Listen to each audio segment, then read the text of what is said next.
Good afternoon guys, আমি সুমনা গুজরাট থেকে। আজকে হঠাৎ করে ইচ্ছা করলো একটুখানি পুদিনা পাতার যে পুদিনা পাতাটা হয় সেটার একটুখানি শরবত বানাবো। দেখো তার জন্য আমি কি করছি, পুদিনা পাতা ছাড়িয়ে নিয়েছি মিক্সিতে, তারপর তাতে আমি আধা কাপ মতো চিনি মিক্সড করে দিলাম।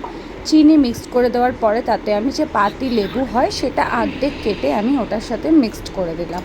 ওটা মিক্সড হয়ে যাওয়ার পরে দেখো আমি ভালো করে লেবু মিক্সড করার পরে আমি একটুখানি যে চাট মশলা মানে হয় পুদিনা মশলা যেটাকে বলে ওটা মিক্সড করে দিলাম।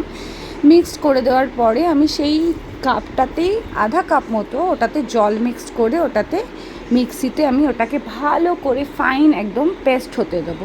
ও হ্যাঁ, আমি তো জিরে দিতে ভুলেই গেছিলাম। তারপরে আবার একটু মনে পড়াতে আমি একটুখানি জিরে দিয়ে দিলাম। জিরেটা দিয়ে আবার আমি ভালো করে মিক্সড করে দিলাম।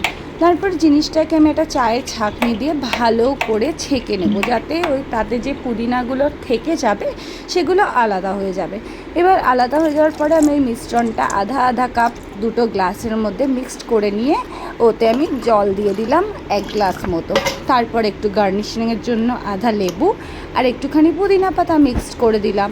তোমরা চাইলে এতে বরফও দিতে পারো, যেহেতু আমি ঠান্ডা খাই না, আমার ছেলেকেও অতটা আমি খেতে দিই না, সেই কারণে আমি এতে মিক্সড করিনি। এটা হজম শক্তির জন্য খুব ভালো, তোমরা কিছু রিচ খেলে এটা ট্রাই করতে পারো। থ্যাংক ইউ সবাইকে, ভালো থেকো সবাই।